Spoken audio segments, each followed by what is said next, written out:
Good day. As all the world knows, President Putin of Russia and President Xi Jinping of China had a virtual summit meeting on Wednesday, 15th December 2021. Now, this summit meeting, of course, takes place at a time of growing tensions between the United States and its European allies with Russia over the situation in Europe and in particular Ukraine. And it also comes following repeated tensions between the United States and China over the issue of Taiwan. So you would expect the leaders of China and Russia, de facto allies, to spend most of their time when they talk to each other talking about these two issues. But the interesting thing is that if you go to the publicly issued documents that the two governments have provided about this virtual summit, which, by the way, only lasted around an hour, you will find very little about these topics at all. In his meeting with Xi Jinping, in the Chinese readout of Putin of the virtual summit meeting between Putin and Xi Jinping, you will find some brief references to the fact that the Chinese government can rely upon Russia's support over the Taiwan issue. But you will not find very much about any other international topic at all. The way the Chinese report Putin's words are actually quite interesting, and I will quote them. They are the only, for me, interesting words in the readout, and I will quote them. But the readout itself, which is oceanically long, it's vast, as all Chinese readouts are, is basically a collection of generalities. Anyway, this is what Putin said about Taiwan. Russia will be the most staunch supporter of the Chinese government's legitimate position on Taiwan-related issues. It will firmly oppose moves by any force to undermine China's interests using Taiwan-related issues and moves to form any type of small groups in the Asia-Pacific region. No attempt to sow discord between Russia and China will ever succeed. And Russia will work with China to continue deepening close coordination in the Shanghai Cooperation Organization, the US Security Council, and other multilateral arena, and will support China's BRICS presidency next year. So that is those are words of support from Putin for China over Taiwan, but they're fairly brief, and we don't have very much else about these international issues, these conflicts that both the Chinese and the Russians are engaged in with the West. And in fact, it's fascinating. If you go through the Chinese readout, as I said, it's massively long. And if you go through the brief documents that the Russians have published, which are basically the opening words, transcripts of the opening words that Putin and Xi Jinping exchanged with each other at the start of this summit. Words, by the way, which are carefully scripted and which would have been agreed by the two sides in advance. If you go through all of this, you will find no mention there of the United States, of NATO, of the West, of Ukraine, of any of these things. You would have thought that AUKUS, for example, something like that would be a topic of discussion, but no, not at all. Now, this is not because, of course, the Chinese and the Russians don't talk about these things with each other. In fact, they talk about them all the time. We can be certain that the Chinese and the Russians coordinate to a very great degree all their foreign policy moves, both with respect to Ukraine and Taiwan, and with respect to NATO in Europe, and to the various alliances that that the United States is trying to create against China in the Indo-Pacific region. The reason the Russians and the Chinese have not discussed them in this particular venue, this particular virtual summit meeting, is because they don't want, again, to create the impression that the two are allies and that they are openly working with each other to resist US and NATO and Western pressure. Doing that would give away the game that they're allies, would make it impossible for them to, in effect, deny that they are allies with each other, even though that is, for all practical purposes, what they are. And it would strip that cloak of secrecy and mystery that the Russians have intentionally weaved around their relationship. It would make it more difficult, if they were allies, for each of these two countries to do various things. For example, it's doubtful that Vladimir Putin would have been as warmly received in New Delhi as he was last week if the Indians were receiving him as the formal ally of China, which is a country which many Indians see as an adversary. So from a Russian point of view, and also from a Chinese point of view, talking about the intense friendship that these two countries now have for each other, talking at length about their deepening cooperation, talking about their ties with one another growing ever stronger, talking about their economic relationship. That's something they're very happy to do to signal to the world how strong their relationship is, but they don't want to disclose openly the extent of their foreign policy interaction. However, that doesn't, of course, mean that this virtual meeting between Xi Jinping and Vladimir Putin is not important in the context of Russia's standoff with the United States and with NATO. Because what you're getting is a virtual meeting between the Russian president and the Chinese president, in which the Chinese president lavishes praise on Putin, on Russia, talks about the deepening friendship, the deepening interaction between the two countries, the deepening coordination between the two countries, in a way that openly and clearly signals to the world, and of course to the West, that Russia has China at its back. In other words, that the Chinese are there giving the Russians their support, that Xi Jinping is on Russia's side, on Putin's side, in this big quarrel with the West. Now, the two leaders, the two governments, as I've said, have not wanted to publicize exactly what is going on, but what is going on between the two. But of course, things have been happening between the two countries all the time. Now, as I've discussed already in previous programs, last Friday the Russians published a foreign ministry statement which came very close to an ultimatum, in which the Russians were setting out in detail what their various demands of the West are.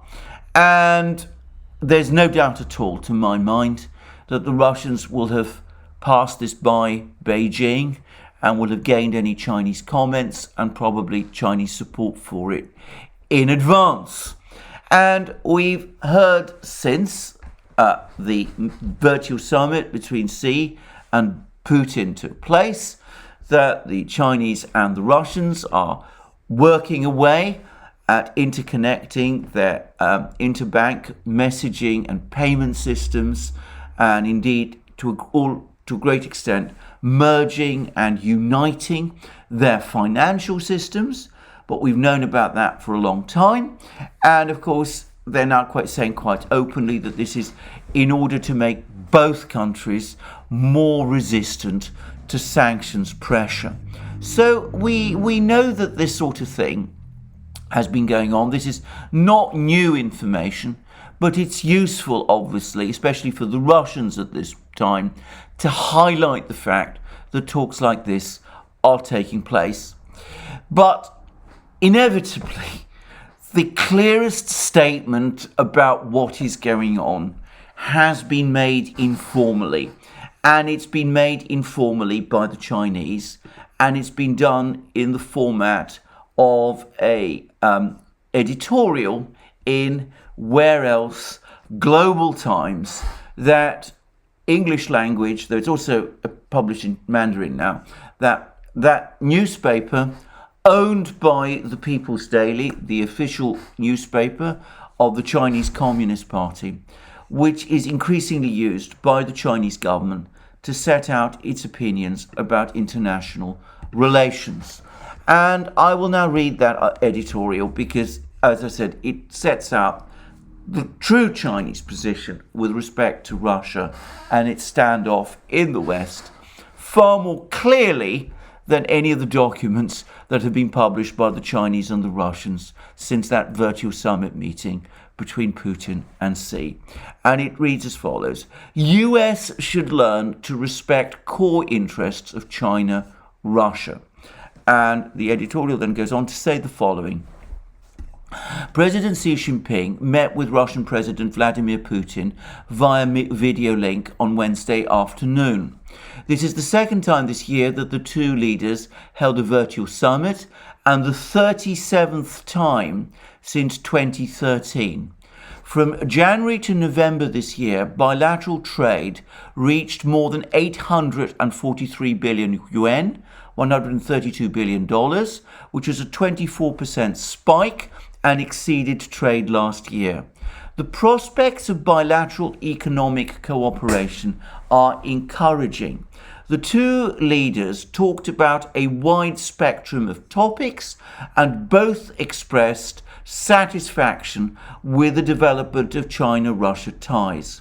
The readouts from both sides about the summit focused on bilateral relations and did not mention either the US or the West, both of whom, however, gave enormous attention to this meeting. That's, by the way, I should make this clear, those last words are from the Global Times editorial. They're not my words, but of course they go exactly to the points that I was making at the start of this video. Anyway, to continue. The US and the West have recently intensified their threats to Russia and China, portraying them as destructive forces in Ukraine and the Taiwan Straits, and hyping to stay vigilant on China and Russia waging an invasion. And the word invasion in the Global Times editorial is in quotation marks. They have piled more military and political pressure in an attempt to force China and Russia to retreat from their core national interests. Washington is making the historic mistake of pushing China and Russia too far at the same time. It has overindulged the expansion of egocentrism and fabricated lies that China and Russia have broken international rules and challenged the international order. Now, the words international rules and international order are again in quotation marks. It has created strong faith in these lies in the West, forcing itself to engage in dangerous confrontations with China and Russia. Russia is clearly in overall strategic contraction after the disintegration of the Soviet Union, whilst China is promoting its peaceful development. The two countries' disputes with the periphery have been triggered by historical factors, and their significance is limited to the local area. Other issues which the US and West have repeatedly hyped are the internal affairs of China and Russia. the US and the West have maliciously and falsely characterized those issues, solidifying and amplifying the confrontation. To contain China and Russia simultaneously is arrogant thinking. Although the United States has an advantage in terms of strength, it cannot crush either China or Russia. Having a strategic collision with any of the two countries will bring unbearable costs to the United States. It's a nightmare for Washington when China and Russia join hands. It's generally believed that only when Washington has a strong external enemy can its domestic politics function. Otherwise, it will be at a loss as to what to do. But US allies shouldn't be infected with Washington's obsessive, compulsive disorder or share the risks of a new Cold War.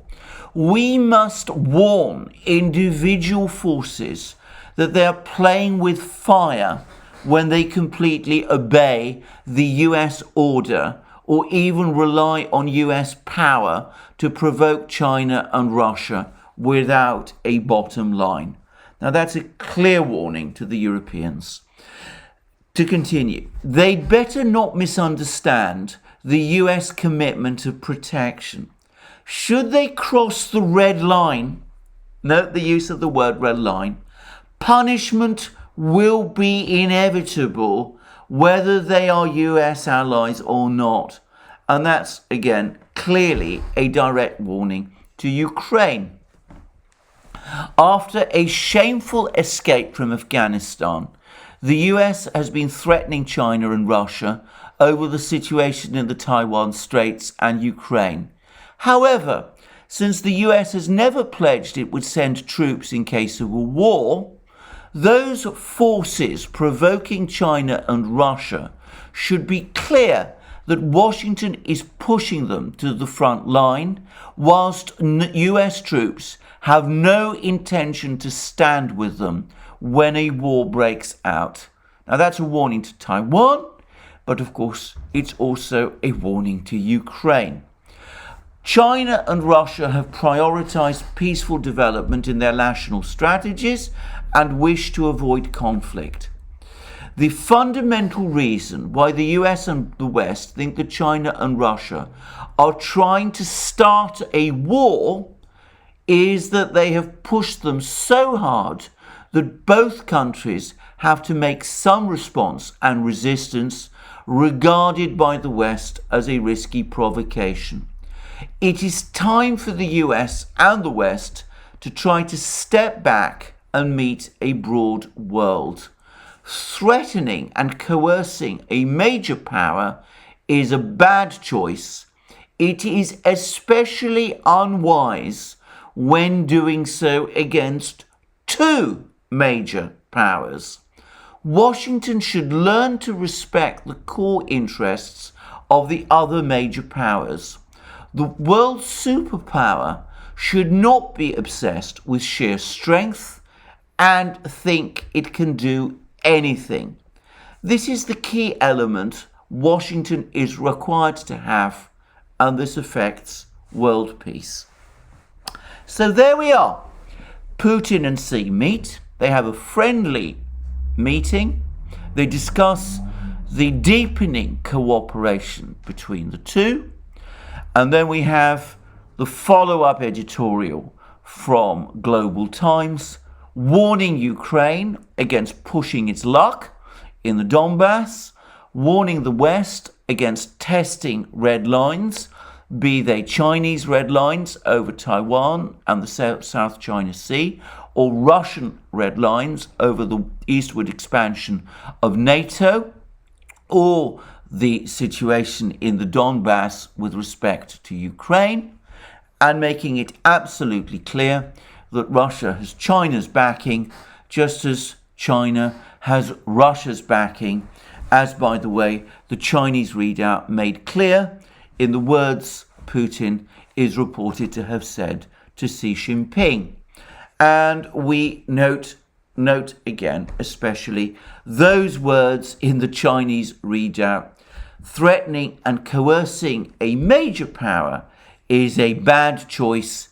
It is especially unwise when doing so against two major powers. Now, I have to say that this year has been the year when the West has started to wake up to the reality that the Russian-Chinese financial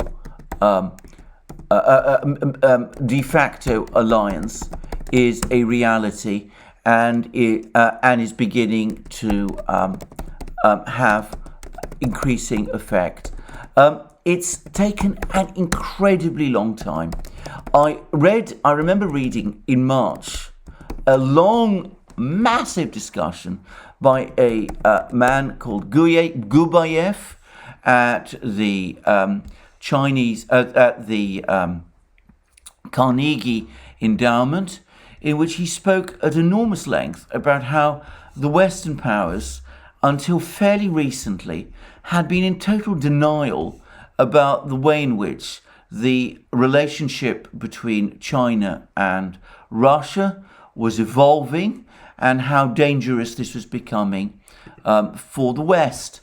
And it's really quite remarkable to what an extent this situation continues to develop in the way that it does. And it's again extraordinarily remarkable the extent to which the West still seems to find it very difficult to understand that this relationship is for real and that the Chinese and the Russians are continuing to press forward with it.